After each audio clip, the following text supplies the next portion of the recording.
Bueno, a ver si sale esta charla, este pequeño vuelo.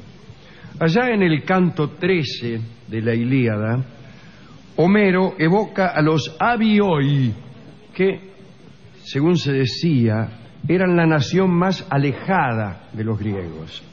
El poeta contaba que los Abioi eran los más justos entre los hombres. En el canto 4 de la Odisea, Homero supone que en los confines de la tierra la vida para los mortales no era más que dulzura. En otras palabras, y como ya lo había señalado Estrabón en el siglo I después de Cristo, mejor dicho, como todavía no lo había señalado Estrabón, para Homero el país más alejado era el mejor. Se apreciaba lo lejano por ser lejano. A nadie se le ocurría idealizar a los vecinos conocidos, no. Nuestro amigo Svetan Todorov, a quien citamos cada tanto, escribió un ensayo acerca de lo que llamó exotismo, que era también el nombre de un caballo de carrera del STUWR, hijo de cara pálida, que corría los 1000 metros. Bueno, Todorov, sin embargo, no se refería a ese caballo que corría los 1000 metros, sino a la admiración ciega de lo lejano. La idea es más o menos así, la voy a exponer con torpeza. El conocimiento es incompatible con el exotismo, pero el desconocimiento es, a su vez, irreconciliable con el elogio a los otros. Sin embargo, esto es precisamente lo que el exotismo quisiera ser, un elogio en el desconocimiento, el elogio de lo que uno no conoce o conoce muy poco. Y esto en muchos foros, no solo en el antropológico, suele ocurrir. Procedemos conforme a esa ecuación. Lo ajeno, aunque desconocido, es lo mejor. Y escribe Todorov: no se trata de la descripción de una realidad lejana, sino más bien de la formulación de un ideal, de un emblema. El exotismo, seguía diciendo Todorov, ya a los gritos, no hace más que homogeneizar a los otros. El exotismo construye sentido común. Pensar, por ejemplo, que todos los hindúes son pacíficos y dotados de extraordinaria cualidad para la meditación, o que los habitantes de las Antillas están notablemente dotados para el amor, es exactamente eso. Pensamiento exótico que construye sentido común. Hubo un paradigma durante el siglo XVIII en el que el exotismo tuvo su punto cúlmine. Fueron tiempos del buen salvaje, ¿recuerdan? Sí, señor, el amigo Rousseau. Sí. Los pueblos primitivos, decían los cronistas, ¿no? Los cronistas de viaje, sostenían una humanidad despojada de los defectos burgueses, eran buenos, eran seres puros. Por lo tanto, el buen salvaje no era solamente el pasado amado de los europeos, no era lo que los europeos habían sido alguna vez, sino también algo que podía postularse como un deseo de futuro. La humanidad debía volver a encontrarse con la tierra, con sus frutos, con una supuesta paz que muchos cronistas veían en esos pueblos. La vida inocente no era más que la conversión simétrica de la corrupción europea. Este era el pensamiento de aquellos cronistas de viaje acerca del buen salvaje. Punto. Allá por el siglo XIX se retomó la idea del buen salvaje, o por lo menos la idea de que lejos de las ciudades europeas se podía vivir mejor. Y muchos aventureros se lanzaban al África o América del Sur para intentar encontrarse con supuestos paraísos. Para los que soñaban con cambiar sus vidas, el viaje era un medio, aparentemente simple, ¿no? Un derredor exótico y por consecuencia mejor, debía necesariamente prodigar beneficios automáticos. Te ibas a los mares del sur y eras feliz, loco. Bien. Uno de estos ejemplos de aventureros que en el siglo XIX profesaban el exotismo fue Mary Kingsley. Mary Kingsley era hija bastarda de un médico, el señor George Kingsley, con su cocinera. Bueno. Sí, punto. Punto. No, porque... Nadie preguntó nada. No. Siga, doctor. Siga, desesperado para que yo cuente la historia de cómo el tipo, la mina que estaba cocinando... Nadie le preguntó. Estaba abriendo el horno la señora. Estaba abriendo el horno, dice... Bien. No contaremos Ay, doctor. Eso. Mary nació en Londres en 1862. Era una muchacha tímida, dedicada a las tareas domésticas, como tantas de nosotras. Sí.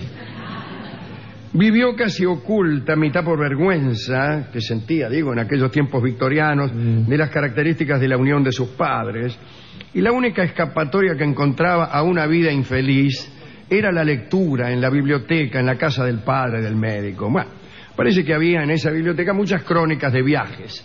El propio Dr. Kingsley había acompañado a algunos aristócratas aventureros al Pacífico Sur, a los Estados Unidos o al norte africano. Pero además de esas crónicas, había en aquella biblioteca muchos escritos de utopistas que daban por constituida su utopía en reinos africanos que ni siquiera conocían. O sea, aseguro que esta utopía ya existe en algún lugar de África. Cuando Mary tenía 30 años se murió el padre, y después la madre, la cocinera. Y una cosa lleva a la que otra. seguía cocinando para el tipo, después de todo. Entonces no encontró razones Mary para quedarse en su casa y decidió viajar a aquellos paraísos que según ella podía garantizarle cualquier sitio que no fuera Londres. En 1892, acompañada por algunos hombres del lugar, llegó a Sierra Leona, se internó en el río Níger y por ahí anduvo hacia el sur y llegó a la región más baja del río Congo. Este primer paso la desorientó un poco. Digamos que empezó a desdibujarse el exotismo con el que ella soñaba. Ella soñaba con salvajes y se encontró con puertos, incluso con ciudades tan parecidas a las europeas, como que en verdad las habían construido los franceses. Claro. En 1894 consiguió un poquito más de lo que ella quería, recorrió cientos de kilómetros en la selva, cruzó ríos a nado, remontó algunos rápidos manejando ella misma una piragua, escaló las alturas del monte Camerún, que tiene más de 4.000 metros, calcule usted. En algunos pueblos hizo sus primeros trabajos etnográficos, solo que ella se proponía con aquellos trabajos, y creo que lo consiguió, refutar la jactancia de la superioridad victoriana. Mary afirmaba que en el África existían culturas en pleno ejercicio y con una coherencia sorprendente, y de eso no caben dudas. Pero Mary decía que esas culturas africanas eran mejores para el despliegue de la vida. Su obra tuvo repercusiones en Londres. Nuestro amigo Rudyard Kipling se interesó en ella. El ministro Chamberlain la llamó como consejera, pero Mary rechazó el puesto. Bien hecho. En 1899, cuando planeaba una tercera incursión por regiones inexploradas, fue fue invitada solamente. Fue que es muy distinto ser invitado que inventado. Bueno, a veces puede parecerse, lo invitan a un lugar y lo inventan, ¿no? Claro. El caso es que la invitaron a África del Sur y justo no hace más que llegar y comienza la guerra de los Boers. No. Qué mala suerte. Mary llegó a Ciudad del Cabo y en lugar de paraísos exóticos y perfecciones y pájaros de colores, encontró un horror en donde se enfrentaban Boers, ingleses, gente del lugar que a su vez enfrentaba a otros nativos, etcétera. Mary se encargó de ayudar a los heridos de esa guerra múltiple, remontó el río Orange y se instaló en un campamento de prisioneros. La agarró una fiebre tifoidea, y murió allí a la edad de 38 años en el año 1900. Se le dispensaron exequias oficiales, se respetó su última voluntad. El cuerpo fue arrojado al mar. Debe ser esa la última voluntad. Poca dulzura encontró Mary Kingsley con la lejanía. Y con la muerte vino a comprobar que casi todos los paraísos, debió decir todos, son ficcionales. Y vino también a enterarse de los peligros que esconden algunas formas del sentido común. Esta es la historia de Mary Kingsley y también una brevísima e inepta recordación de lo que es el exotismo y también de nuestro querido amigo Todorov. alguna vez he hecho una charla saqueando a Todorov que consistía en lo siguiente: utilizar la idea de los estados de equilibrio y de los procesos de mejoramiento en el relato para aplicarlos al cuento de Pascual Angulo para ver si funcionaba. Y funcionaba. O sea, apliqué todo lo que decía Todorov acerca del relato al cuento de Pascual Angulo, que todos ustedes conocen. Sí. Un señor a quienes sus conocidos se escarnecían porque se llamaba Pascual Angulo y hacían rimas, etcétera, ¿no? Bien.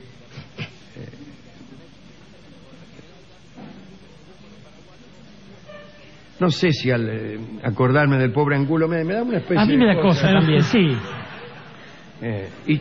Iba a cambiar el nombre, iba a decirle Pascual, pero noté que su infelicidad iba a seguir se igual. prolongaba igual.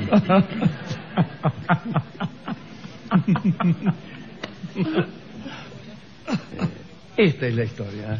La historia de esta idea del exotismo, que consiste en suponerle virtudes a lo que uno desconoce. No deja de tener su nobleza. No deja de tener su encanto. Estaba pensando en dos amigos de este programa, Alejandro. Uno que se fue con muy buenas intenciones al África, aunque a veces las buenas intenciones de un europeo que va al África se convierten en tremendas barbaridades. Él se llamaba Livingstone, y unos años después salió a perseguirlo un muchacho llamado Stanley, que quizás para confirmar esta tesis de que un explorador, un aventurero no se asombra con nada, lo vio al doctor Livingstone en el medio rodeado de nativos, todos negros naturalmente, y Livingstone canoso y blanco, y se le acercó y le dijo: Mr. Livingstone, I presume, supongo que sí, claro, creo que ellos dos se lo merecen, pero estaba reparando también en alguien que a veces es amigo de este programa y a veces no, que es el señor Hegel, que es el inventor, de alguna manera, en términos filosóficos, de eso que todavía hoy llamamos el universalismo. Hegel concibió una idea maravillosa respecto de lo universal, pero tuvo un pequeño error. Digamos, el universalismo, que iguala los lugares de todos y postula un hombre que convive con otros hombres que tienen sus mismos derechos, digamos, se olvidó de reparar en aquello que no todos los hombres del mundo eran europeos. El universalismo de Hegel tiene un problema, y es que se hace desde Europa y para los europeos. Entonces Hegel decía, por ejemplo, aquí está el león, y en América podemos ver el puma, es una versión degradada, ¿no? Acá está, por ejemplo, el camello, y en América podemos ver la llama. Imagínense lo que diría comparando al hombre europeo con el hombre americano. Por eso un amigo de este programa, como Humboldt, haciendo befa de esta mirada de lo exótico, le dijo: ojalá que algún día se encuentre con estos cocodrilitos que campean por acá, por América, a ver qué le queda de ese universalismo. Pero en realidad quería ir al punto del año de nacimiento de Mary Kingsley, que usted dijo que fue en 1862, porque fue un año difícil para nosotros los argentinos. Ese año fue un año después de la batalla de Pavón, y asume la presidencia de la República un hombre que era líder de otro grupo de hombres que, tomando esta idea del exotismo, tuvieron una idea realmente siniestra y peor, que fue ver a su alrededor, ver en la paisanada, en los gauchos, en los hombres de nuestra tierra, esa gente exótica, pensando que la patria eran ellos, que se trataban de parecer a esos lejanos muchachos que habían concebido el exotismo. Digo, esta idea que el liberalismo de Bartolomé Mitre y tanta otra gente llevó al poder y que le hizo tanto daño a la historia de la patria, se fue prolongando, y llegó un momento en la historia nuestra en que nosotros, la gente de la tierra, éramos vistos como extranjeros, como exóticos, aquí en nuestra misma tierra. Digo, han tenido que pasar muchos años para que finalmente, en las últimas jornadas que felizmente estamos viviendo, podamos decir que hemos recuperado buena parte de nuestra patria, del sentido de la tierra, que el sentido ausente del exotismo, porque en eso consiste también nuestra idea de la patria, y es el momento en que a muchos de los argentinos que alguna vez se fueron buscando algo menos exótico que la vida aquí, hoy les podemos decir: tú que puedes, vuélvete.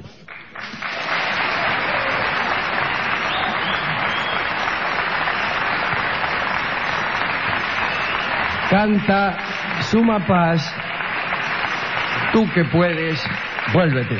Adelante.